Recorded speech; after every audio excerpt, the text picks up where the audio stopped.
G'day, this is Chris Savage from RL Ministries in Australia, welcoming you to this session of the Minor Prophets. I pray that it will be of benefit to you and help you in your Christian growth. Thank you for coming along. So we're into Hosea. We're into chapter 4, verse 15, down to chapter 6, 11 tonight. We finished up last session. We're looking at the sins of Israel in chapter 4, verses 1 to 19. And we saw that Jehovah God had a controversy with Israel in the first 5 verses, and that was due to their lack of righteousness. Why? Because they broke the Mosaic law. And now, remember that one of the things Hosea emphasizes is the lack of knowledge of this people. That's his sub-theme. It was available to them, but they actually rejected it, and now that knowledge is now lost, which is in the area he's prophesying in. Now, priests were supposed to be teaching the law, but what the true priests were teaching was actually rejected by the masses. And so the people, what happens when you reject the law of God? You stumble, you sin. And that's exactly what happened. And one thing we did notice was that even though Israel were in a state of disobedience to God, God still called them my people. You remember that Israel are a covenant nation to God, and they're always his people. And he always is in covenant with them. And even though they might not enjoy the benefits of the covenant because of their disobedience. Now, Hosea was saying that they have rejected the knowledge of God. And so this is the priesthood especially. And so God will reject them from the priesthood. And most of the priests by this time have become false priests. And we're going to see tonight that they're even worse than false priests. Again, what we see right throughout Scripture is that obedience is a prerequisite to the knowledge of God. And what happened in this time, most Levites in Israel, instead of becoming teachers of Scripture, actually were becoming teachers against it. And what they did was they led the people into sin, and then they made a few dollars off the people. That's right, they made their living off the people. And so we saw that their underlying motive was actually greed for money. Now, both the people and the priests were equally guilty of sinning against the Lord because they refused to obey him. And it would be this lack of knowledge, which we're going to see will lead to destruction. And this lack of knowledge actually, when you don't have the knowledge of God, what you do is you go and seek something else somewhere. And so they sought knowledge elsewhere. And what they did was they went deeper and deeper into error, because if it's not from God, it's from something else, and further away from God, and with their idolatry and all those acts which followed, their idol worship, like temple prostitution, etc., child sacrifice, all those things. So this lack of understanding was due to their rejection of the true knowledge that was available to them. So they simply failed to live up to the light or to the knowledge that was available to them at that time. And this is where we pick up today. We finished off in verse 4, chapter 4, verse 14 last session. Now we pick it up in chapter 4, verse 15. And here we are we're still in the area dealing with the sins of Israel, and this is the warning to Judah. Now, here we have this warning, and in these first 5 verses 15 to 19. And remember, we said earlier on that even though Hosea primarily deals with Israel, the northern kingdom, once in a while he'll make just a deviation, and he'll make some comments towards Judah. And here we have one of those sessions here. So chapter 4, verse 15, though thou, Israel, play the harlot, yet let not Judah offend, and come not ye unto Gilgal, neither go you up to Beth Aven, nor swear, as Jehovah liveth. For Israel hath behaved himself stubbornly like a stubborn heifer. Now will Jehovah feed them as a lamb in a large place. Ephraim is joined to idols, let him alone. Their drink has become sour, they play the harlot continually. Her rulers dearly love shame. The wind hath wrapped her up in its wings, and they shall be put to shame because of their sacrifices. So here in verses 15 to 19, we have this side warning to Judah. Now, Judah is a southern kingdom. And the point of the warning is, do not be like Israel. Judah, do not become like Israel. Don't follow after her. And don't become like her in three ways, he points out here. And the first way has to do with, do not become like Israel in worship, in verse 15. So although Israel is playing the harlot, Judah shouldn't follow her. So he tells Judah, don't come up to the town of Gilgal. Now, at one time, Gilgal in Israel was one of the centers of the school of the prophets, and that was established by Elijah and Elisha back in 2 Kings chapter 4, verse 38. But now it has become a center of idolatry. And we saw this back in Amos chapter 4, verse 4, and Amos 5, verse 5. And Hosea is going to repeat this in chapter 9, 15, and chapter 12, verse 11. So first up, Judah is being warned not to become like Israel in idolatry. So they're being warned, do not go up to Gilgal, Gilgal being the center of idolatry. Also, he says, do not come to Beth Aven. Now, Beth Aven is better known in the Bible as Bethel. Bethel, which means the house of God, because Bethel, the house of God, has become a center of idolatry. Same along with Gilgal. And the prophet calls Bethel the house of God. Beth Aven actually means the house of vanity, emptiness, nothingness. So the town of Bethel was where the patriarchs actually built altars to the true God. Abraham built an altar in Bethel in Genesis 12, verse 8, and Jacob also built an altar in Bethel in Genesis 28, 18 to 22, and 35, 13 to 15. And Bethel was also the place of the school of the prophets in 2 Kings 2, verse 2 to 3. So these places, which were previously places of worship unto the one true God, have now become idolatry centers. And Bethel was also one of the places in its first stage of degeneration where we had the golden calf was set up by Jeroboam I, and that was in 1 Kings 12, verse 29. But now what's happened is, that was initially when he took over as king up in the northern kingdom. It has now degenerated even further, and it has become a center of idolatry in the worship of Baal. Now, remember when Jeroboam set up the golden calf, it was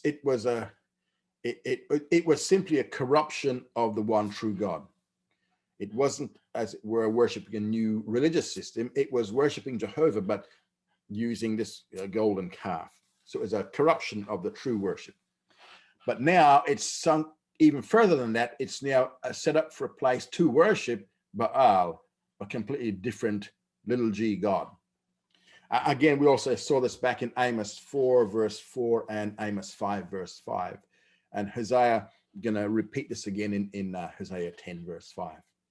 So as far as Hosea is concerned, it is no longer Bethel, the house of God. It is Beth Aven, the house of vanity. So secondly, for Judah, do not be like Israel in worship. First thing, do not be like Israel in worship in these two areas.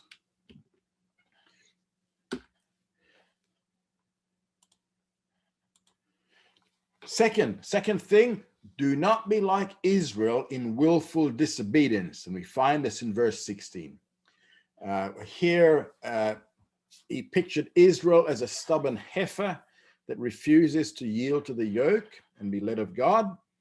And so because Israel is like a stubborn heifer that refuses to yield to the yoke and be led of God, Israel will now become like a little lamb in a large place, a wide open space. A little lamb in a wide open space, you'd think, oh, how wonderful for the little lamb. She'd be free to run wild, and she'd be free. However, at the same time, in a wide open place, she'll become an easy prey to wild animals, the bear and the lion, for instance. So Judah, Don't be like Israel in willful disobedience. Be led by the yoke. And then the third thing we see in verses 17 to 19, Judah should not be like Israel in idolatry. Verse 17 says, Ephraim is joined to idols, let him alone. You can't do anything more for that kingdom. That's basically what he's saying here. Ephraim has become so enslaved to idols, she's beyond help. So let Ephraim alone. Let Ephraim alone for destruction. Now, you'll notice here that Israel being the northern kingdom is simply being called Ephraim here, because that's an altered name for Israel, Ephraim, because that was the major tribe in the northern kingdom. And it was within the tribe of Ephraim where the capital city was located. And Hosea will use Ephraim, meaning Israel, some 37 times. And this is the first of them in his book. Word Ephraim means double fruit.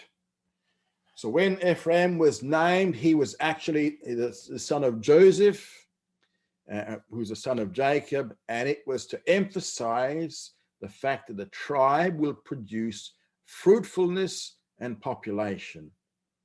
But Hosea will later on show that she has become double fruit, all right, but she has produced double idolatry.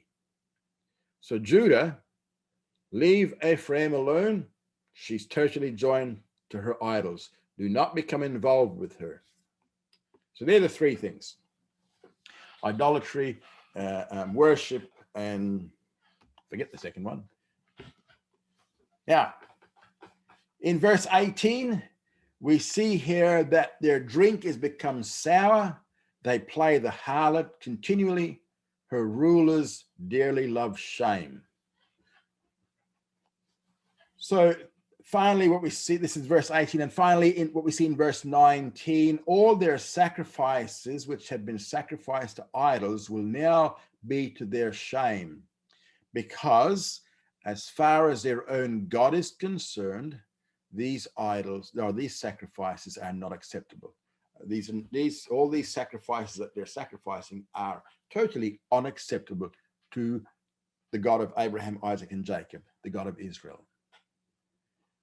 Now, we are in the second main division, and the longer of the two divisions in Hosea, the one that deals with the message of Hosea's prophecies, which is chapters 4 to 14, and to a much larger extent, these prophecies. Now we have these propositional statements that were spelled out in these picture lessons of the first three chapters that we had. So remember, we had the Gomer, the wife, the adultery, the being put out into the wilderness. So that was the picture lessons, and now we're going to have the message of how it works out in Israel.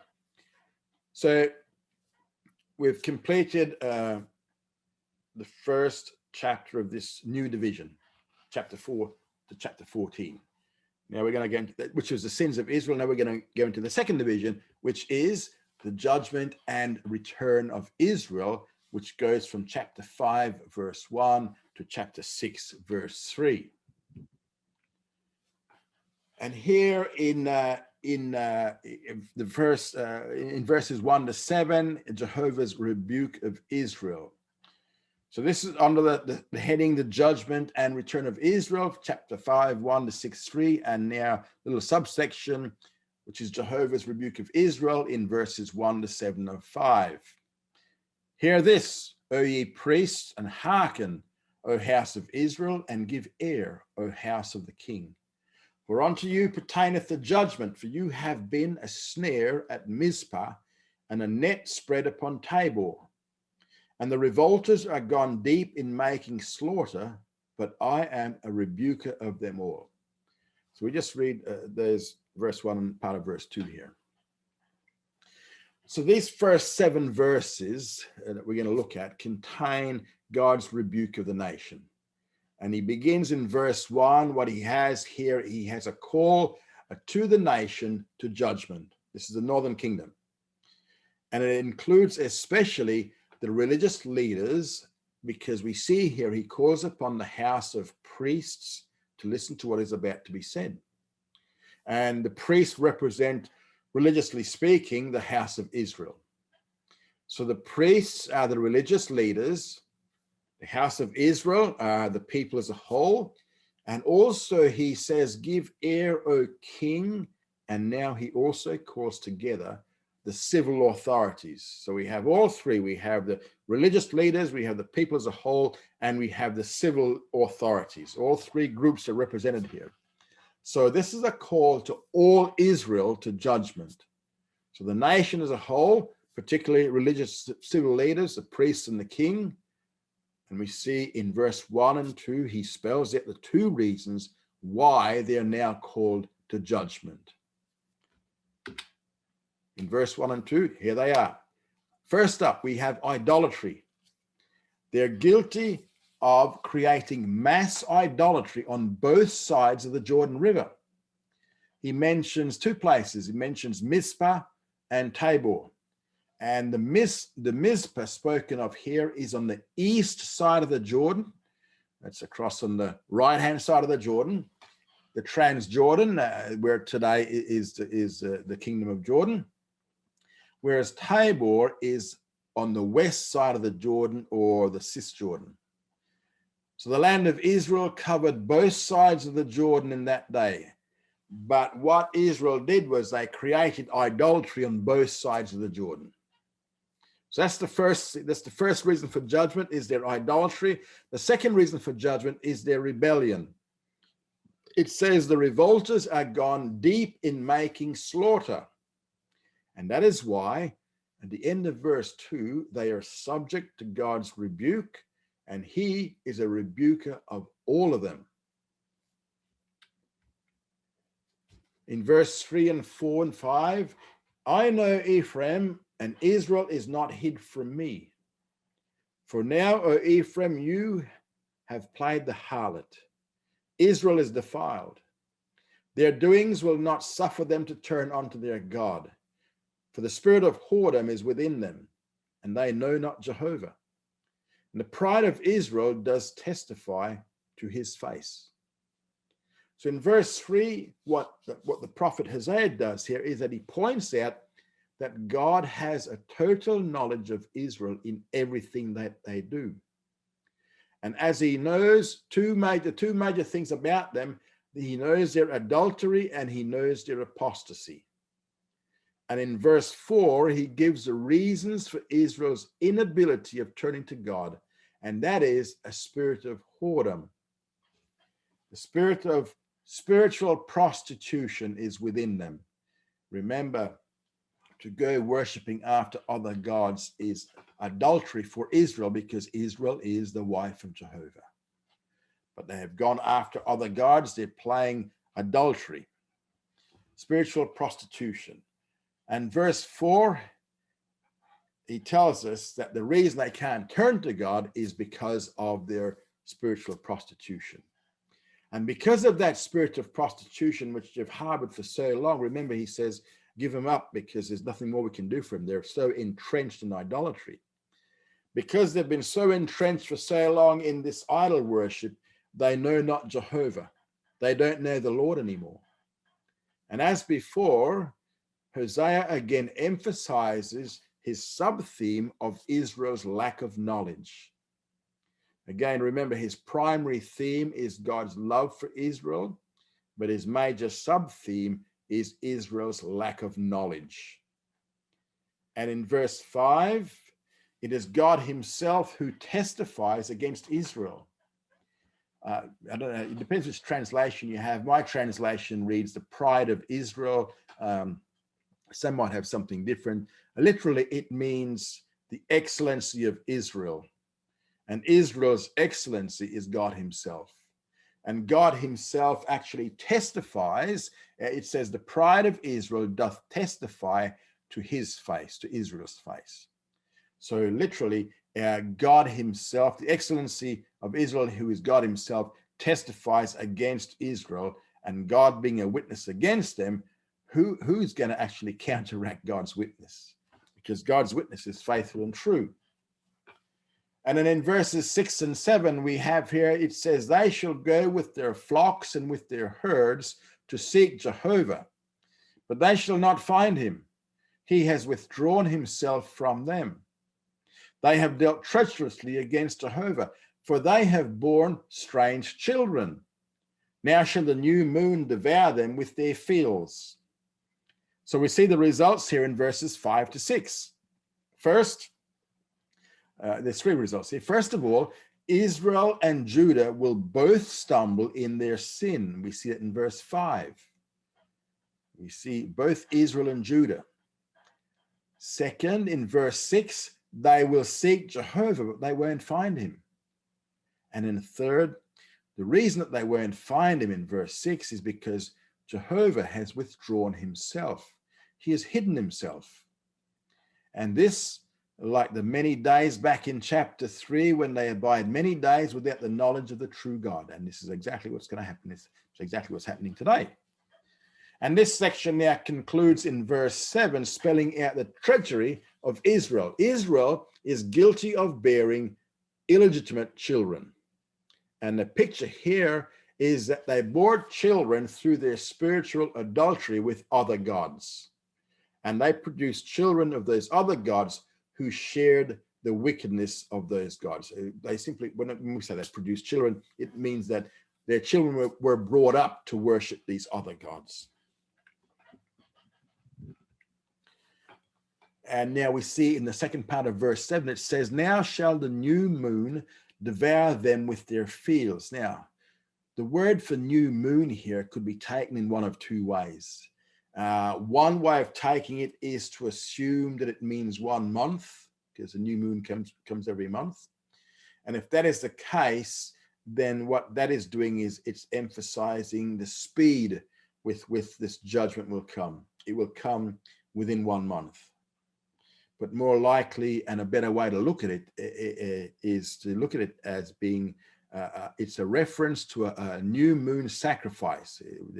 In the new moon, you had sacrifices on the new moon.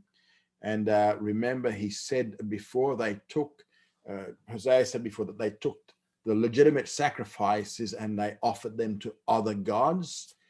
And among the legitimate sacrifices are those of the new moon festival, but these were offered to other gods, and now that will be the cause of their destruction, because they're taking what was a legitimate sacrifice on the Mosaic law, and they were offering it to their idols like Baal and gods like that.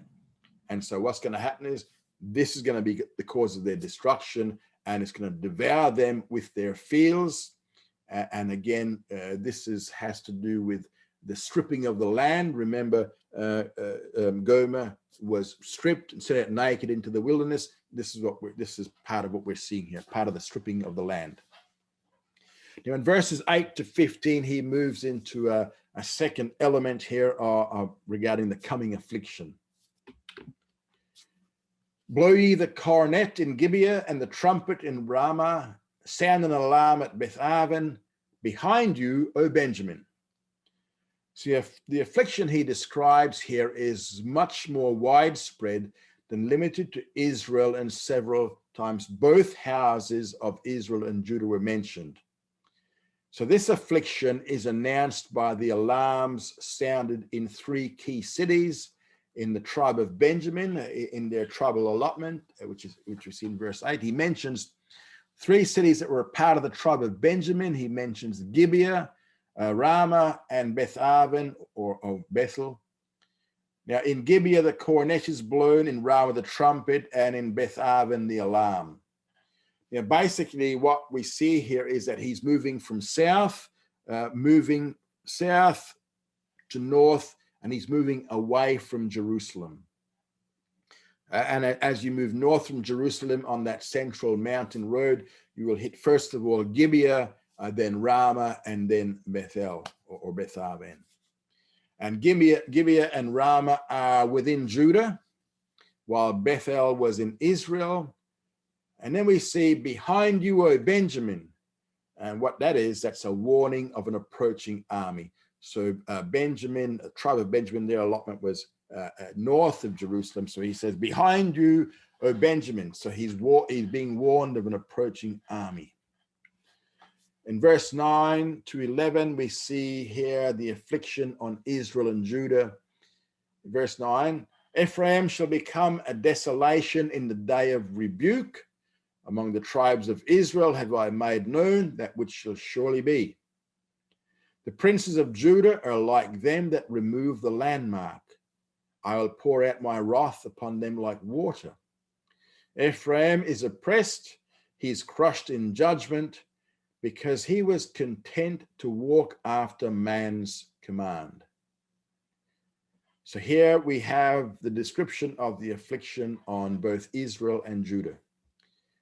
In verse 9, the emphasis is on Ephraim or Israel, northern kingdom. They will suffer a day of desolation as in the day of rebuke. Now, all the tribes of Israel will know what has come upon them, because whatever comes upon them, they have been pre-warned by it by means of all the Jewish prophets. But in this judgment, it is not going to just affect Israel, as his previous statements were dealing with, because his previous prophecies were dealing with the coming Assyrian destruction of the northern kingdom. But here he's dealing with something else, because he next mentions Judah in verse 10. And Judah will also suffer here, because the leaders of Judah are like those who moved the landmark. Now, what's the big deal with moving a landmark? Well, it was the landmark was a marker in which a person's territory was defined. So actually what it was just a pile of rocks, 3 or 4 rocks put on a boundary, if you like, put on top of each other. And this is still done by the Arabs today. And I believe that if you travel through the Arab area of Israel, you will still see their markings of their borders with these 3 or 4 piles of rocks. So it's real easy to move a landmark, because it's just a pile of small rocks. But if you move a landmark from one place to another, you are stealing property from your neighbor. And under the Mosaic law, that was considered a very grievous sin indeed. And Moses commanded against such action, and we see that in Deuteronomy chapter 19, verse 14, and Deuteronomy 27, verse 17. He says, do not move your neighbor's landmark. So that's what it means practically. But later on, it was used symbolically of moving the landmark so that you fail to distinguish between right and wrong.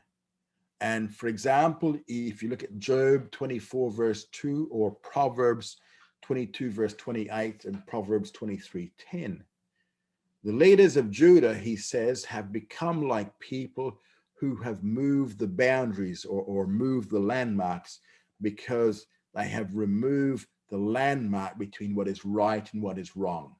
They can't tell the difference anymore. And because of Judah's sin, they are to suffer the wrath of God. And when the Bible speaks about the wrath, it is an especially severe judgment. And then we see in verse 11, Hosea returns to Israel. He's using Ephraim as its name, the northern kingdom. Ephraim is going to be oppressed and crushed by judgment.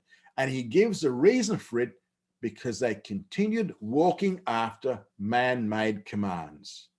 They ignored God's commands and they chose to follow human commands. So because of such sins, God is going to become several things to both houses of Israel. In verse 12, therefore am I unto Ephraim as a moth, and to the house of Judah as rottenness. So Jehovah will become a moth, and notice that it is to both houses of Israel, Ephraim and Judah, the northern and southern kingdom alike. And the destruction caused by a moth is done very quietly. It's an internal destruction. So it becomes as rottenness, destroying from within. And after they suffer the judgment of God, when it comes as a moth, the response of Israel in verse 13 is, what is it? It's a lack of repentance. In response, when she saw her affliction, the affliction of the moth, she did not turn to God. The internal destruction happened when the land was stripped because no rain was given. The land did not produce, and yet they still did not turn to God. But verse 13 says, when Ephraim saw his sickness and Judah saw his wound, then went Ephraim to Assyria and sent to King Jareb, but he's not able to heal you, neither will he cure you of your wound. So they went for help to Assyria and sent to a man called King Jareb. Now, in Assyrian history, there never was such a king by that name. And the actual Jareb means contention and or destruction. And we know historically that the northern kingdom never ever sought help of the Assyrians. In fact, they allied themselves with the kingdom of Syria to try and stave off the Assyrian threat, and you can find that in Isaiah 7, Isaiah chapter 7. So what's described here is not something that happened in the past, because no such king ever ruled Assyria. But the massive destruction that he describes here are the same types of destruction described in both Joel and Amos, and that is the destruction of the day of Jehovah. The destruction that both houses, both Judah and Israel, will suffer in the great tribulation. And one of the reasons they'll suffer such a great destruction is because they will turn to the king Jareb in Assyria for help. Now, prophetically speaking, this will be the same as turning to the Antichrist and making their covenant with him. And we can find that covenant in Daniel chapter 9, verse 27. And also, if you have a look at Isaiah 28, verses 14 to 22. Now, the Antichrist capital will be in the region of Mesopotamia, modern-day Iraq, which covers ancient Assyria and Babylonia. Now, as verse 13 warns, although they go to him for help as his name applies, he will not be able to help them. In fact, he will prove to be contentious and destructive. But in this judgment, not only does God become a moth destroying the country from within, but now in verse 14, he becomes a lion destroying them from without. So verse 14 says, for I will be unto Ephraim as a lion, and as a young lion to the house of Judah. I, even I, will tear and go away. I will carry off, and there shall be none to deliver. So again, we see here both houses are affected. Unto Ephraim as a lion, and as a young lion to the house of Judah. So it is the entirety of the nation, the whole shebang, north and south. Now, unlike the moth destroys quietly, but the lion destroys loudly by tearing away. And this is the external attack, and the failure to respond to the destruction of the moth will now bring on the destruction of the lion. And the picture here is one of tearing and tearing and tearing until he points out there shall be none to deliver in verse 14. There will be no human agency to help them. And only at that critical moment are they going to finally realize where they must turn to. At this point, verse 15 now becomes crucial. Verse 15, Isaiah 5, verse 15 says, I will go and return to my place till they acknowledge their offense and seek my face. In their affliction, they will seek me earnestly. Now, verse 15 is speaking of Jehovah's departure and return, because God is still speaking here. And he says, I will go and return to my place. Where's God's place? God's place is in heaven. Now, before God can go back to heaven, he must first leave it. And in the biblical development, the only time God actually left heaven was at the incarnation, when he became man in the person of the Messiah. And then he now points out that he returns to heaven because of a specific offense committed against him. So having left a place, he can then return to it. And God is saying, I am going back to return to my place, heaven. This means that he must have left his place in order to now talk about going back to it. And further on in verse 15, he points out that he returns to heaven because there is a specific individual singular offense that was committed by Israel against God. It's a one offense. And the word offense in verse 5, it's singular and it's specific or it's definite. It's a specific, definite offense. Now, the one specific offense which was committed against God when he came down in the person of the Messiah, when this specific offense was committed, he went back to heaven where he came from. Now, while that specific offense is not dealt with by Hosea, it was dealt with by other prophets like Isaiah in Isaiah 53 in the Old Testament. And it's clearly spelled out in the New Testament. And that specific offense was the rejection of the Messiah on the basis of being demon possessed. And you can find it in Matthew chapter 12. It is that specific offense that caused Messiah to return to heaven at his ascension from the Mount of Olives.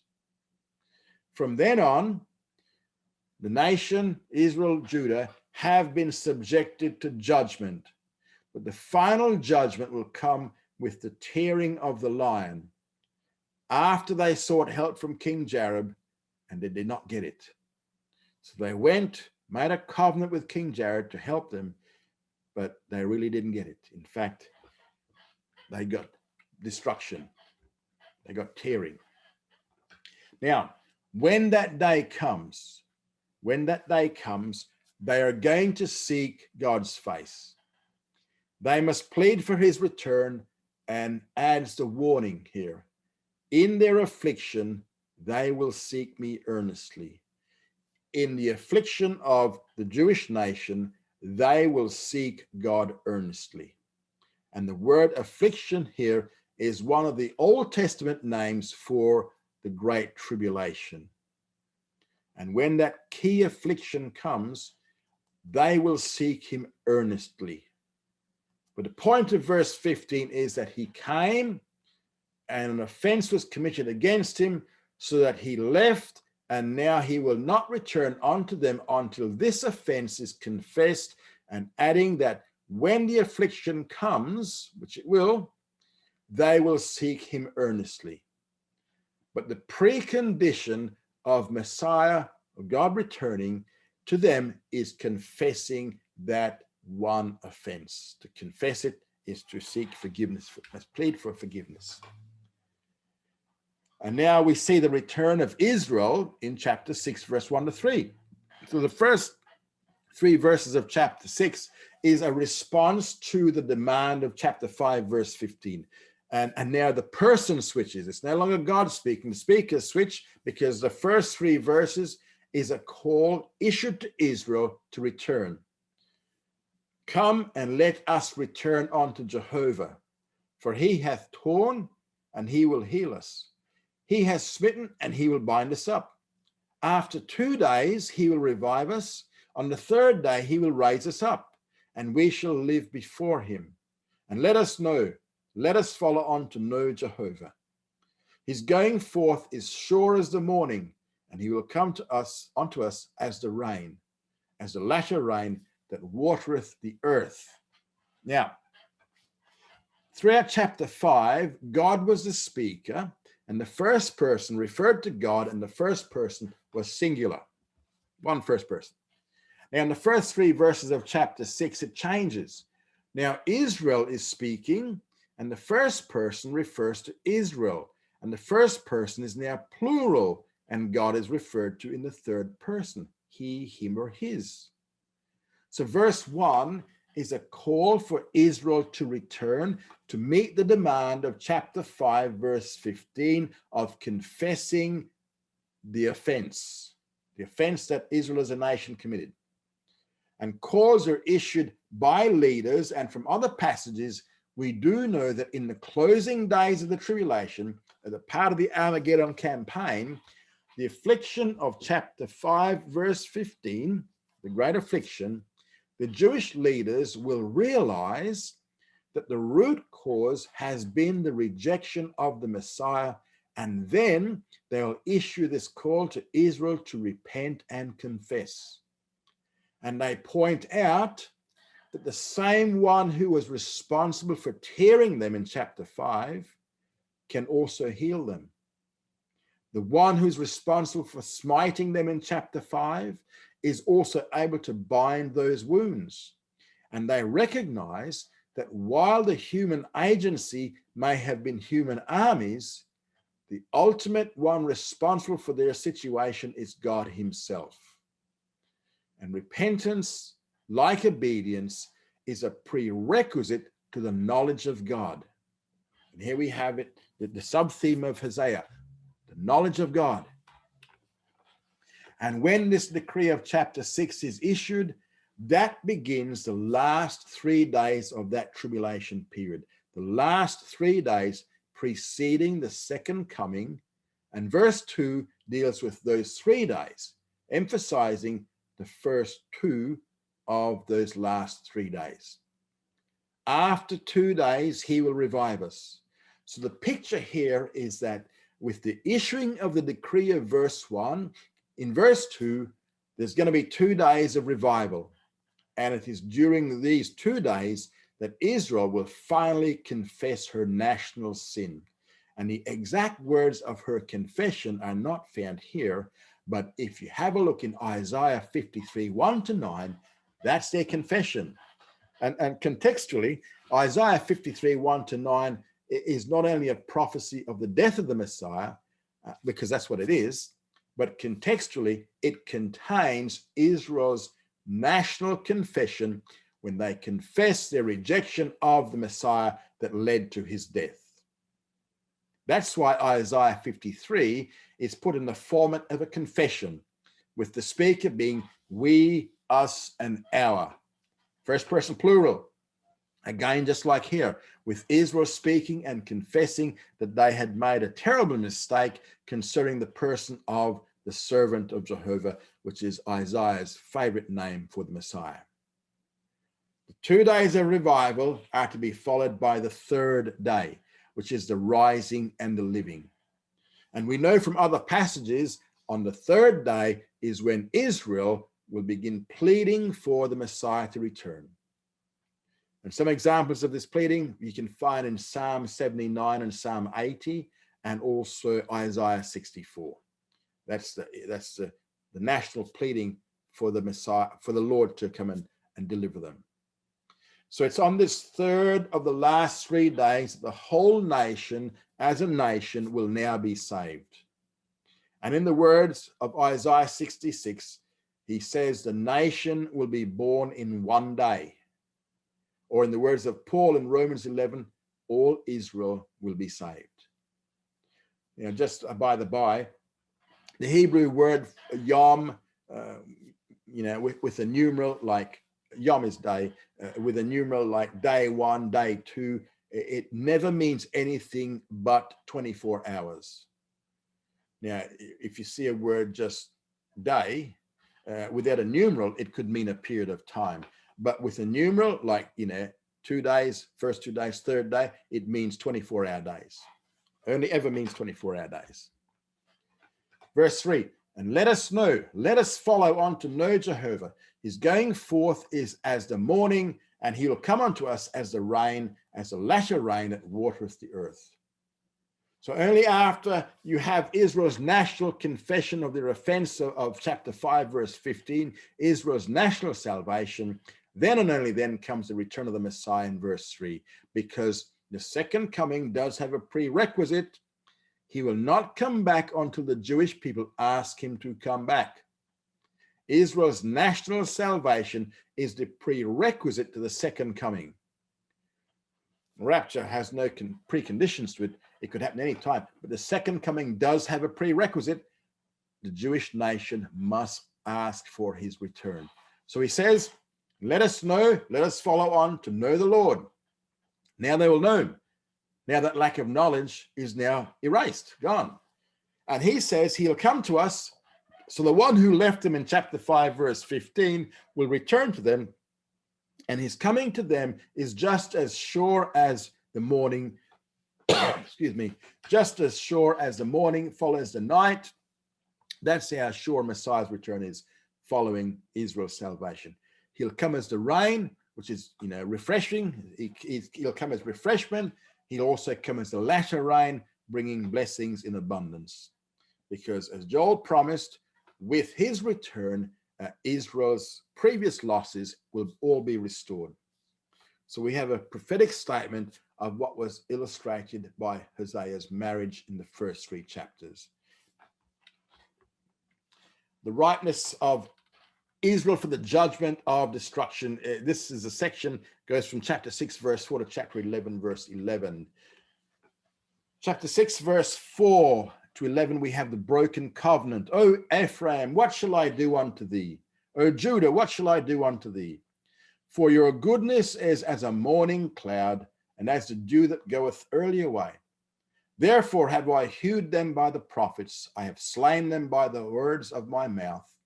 And thy judgments are as the light that goes forth. For I desire goodness and not sacrifice, and the knowledge of God more than burnt offerings. Now, verses 4 to 11 emphasize another basic cause for judgment, and that's the broken covenant. And he starts it in verse 4, pointing to the insincerity of the goodness of Israel and Judah. Their goodness is like the dew in the morning cloud. As soon as the sun hits those things, they just quickly disappear. And he emphasizes that just the transitoriness of it all.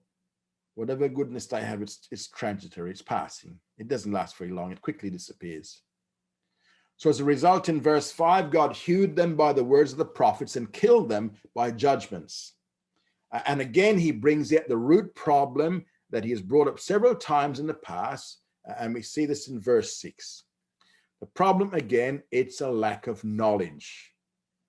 Goodness must precede sacrifice, and the knowledge of God must precede burnt offerings. But it is this very knowledge they lack, and that's why their goodness is simply transitory. It's just passing. But they, like Adam, have transgressed the covenant. There have they dealt treacherously against me. Gilead is a city of them that work iniquity. It is stained with blood. So in verse 7, we see here that they're guilty of treachery in the covenant, and he compares them with Adam. Now, remember, Adam was guilty of breaking the Edenic covenant in Eden, and Israel is guilty of breaking the Mosaic covenant. And in verses 8 to 11, we have the geography of the wickedness. First of all, we see in verse 8, it includes Gilead. Gilead, where is Gilead? It's on the east side of the Jordan. It's across in the Transjordan. And there they work iniquity, and Gilead is stained with blood. But this is not only true for the east of the Jordan, because we see in verse 9, and as troops of robbers wait for a man, so the company of priests murder in the way towards Shechem. Yes, they have committed lewdness. So in verse 9, he points to Shechem. Now, where's Shechem? Shechem is on the west side of the Jordan, and their wickedness is especially great. Now, Shechem was, first of all, it was a Levitical city. It was a city where Levites lived, and within the tribe of Ephraim.